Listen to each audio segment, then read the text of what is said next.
private landowners, the industry would have to approach them about you occupying your land to drill a well.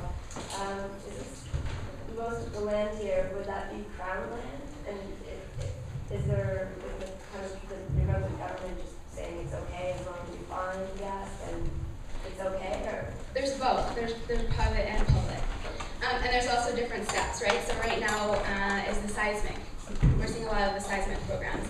So they have to have a license of agreement with landowners to cross their property to lay down the seismic line, or for access or anything like that. Anything that happens on public land is obviously the decision by the Department of Natural Resources. And the Department of Natural Resources is the facilitator of the oil and gas industry. So they're very supportive of what's going on. But it's public land, so people should be able to have a say in that process as well. That's right. It does belong to the New Brunswickers, the Crown land, and for them just to do that without letting the people of New Brunswick know. The other thing that is important to know is about mineral rights, because that's what the gas is. It's considered a mineral in New Brunswick.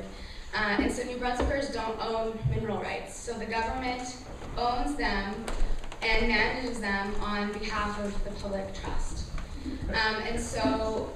But here we are here tonight when we have a government that's supposed to represent the people in this province, and they're not. We're all here have to fight for our own rights. It doesn't make any sense to me. Yeah, the government works for us. It's not the other way around. We are the government.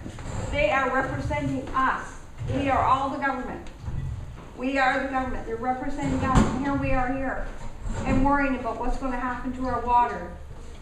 No, I wasn't defending the... Yeah. No, I know, but I'm stating the fact. But I'm just saying that that's the system that is in place, and that is why there's a lot of concerns over... That's where they go wrong. Control, right? How much control does a private property owner have over oil and gas development, because they don't own the mineral rights.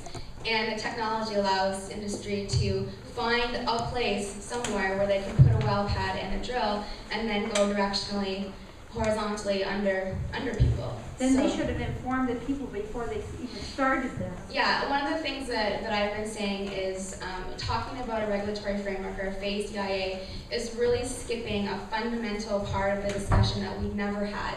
And that is this the direction that New Brunswick wants to take, and who decided that, and when were the people asked if that's acceptable? Exactly. And do we know if the technologies that are being used to explore and extract the gas are safe? There's a huge assumption in regulating that can be done safely. And Nobody can guarantee that. Nobody can guarantee I mean, it. that's becoming highly doubted. That's what they're saying. That's what they're saying on the news. They're saying that they're going to be environmentally friendly. Well, we'll see. We already do see. Yeah, I know. You're already there. In Elgin, they only recovered 4 to 10% of the fracking fluid, and they were supposed to recover 20 to 40%. Where is it? When's that going to pop up in our rivers or in our well water? That's an interesting argument, because we hear different things depending on which. That's on angle. Corridor Resources' own website. Yes. Yeah. So if people are concerned about the frack fluids remaining underground, the response is, well, it comes back and we deal with it. We recycle it or we treat it. If people are concerned about the wastewater, then the response is, well, it stays underground. So I don't know where that frack fluid is in Elgin, if it's continuously being returned. The other tough thing is that we don't know what's going on those sites, right? They're highly restricted access. They're basically, it's public land or it's private land. In Elgin, it's public land.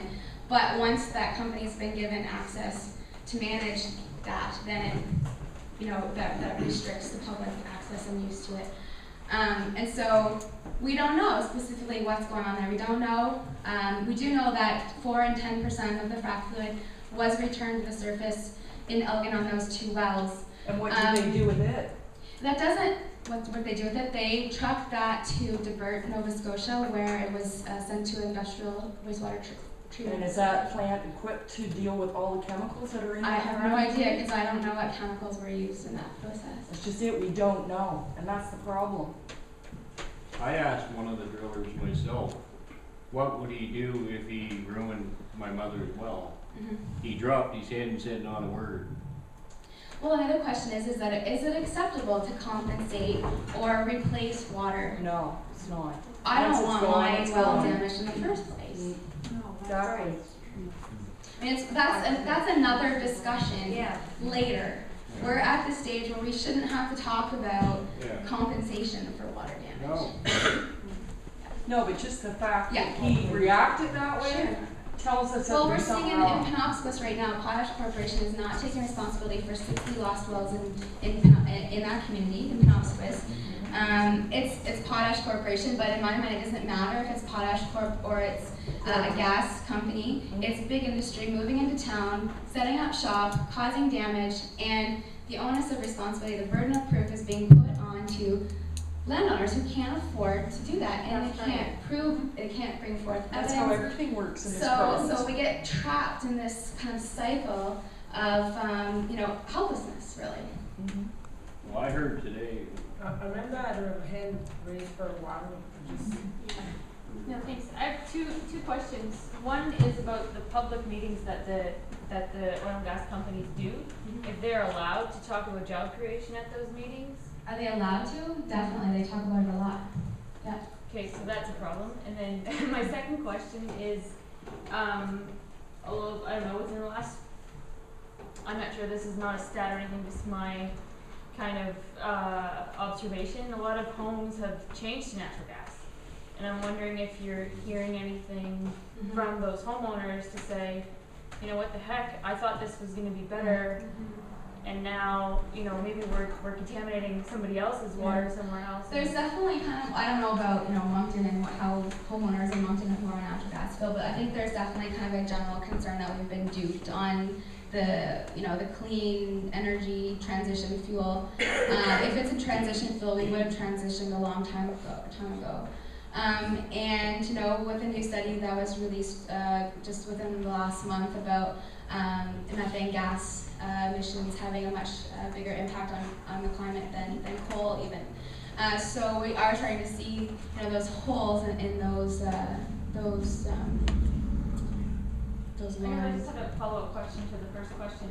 Is there anything happening about restricting companies from talking about job creation, going into communities where job creation is an issue? I mean, that's, No, me, I it's don't think there's anything restricting that, and I don't see why. Government's Yeah, encouraging what it right happened now, because- not restricting it. Yeah. It does feel like a form of blackmail, really. Just because a community is strapped for jobs and economic development does not mean that they should be required to accept one industry or another. They have, they should have the ability or the powers to say, yes, we need jobs, but this is not the job that we want, or this is not the industry that we want. We're going to figure out another way of making jobs for ourselves. I don't think you're actually creating jobs at all, because when you take a look at any videos Yeah. or any news about it, you don't see a soul around your buildings and your equipment.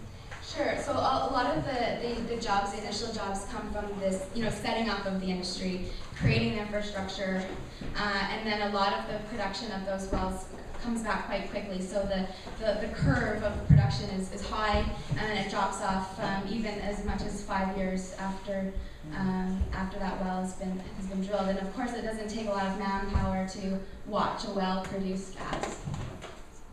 Line up for a private deal like this. I have two questions. What is the average timeline of a well being active? Or is it ever kind of, like, is it 70 years or 40 years, or is there a timeline? That is a really hard question to answer, because it is very, it's specific to the geology and the gas that's found in that geology. Like I said, the production curve is very high at the beginning and then it drops off. I don't know, 30 years could be, a maximum life But of a then well. after that, do they seal it somehow, or is, like, how do they clean up the process and restore? That's a good question. Yeah, that's a good question, and it would depend on what standards they're required to do that process, what the government would require.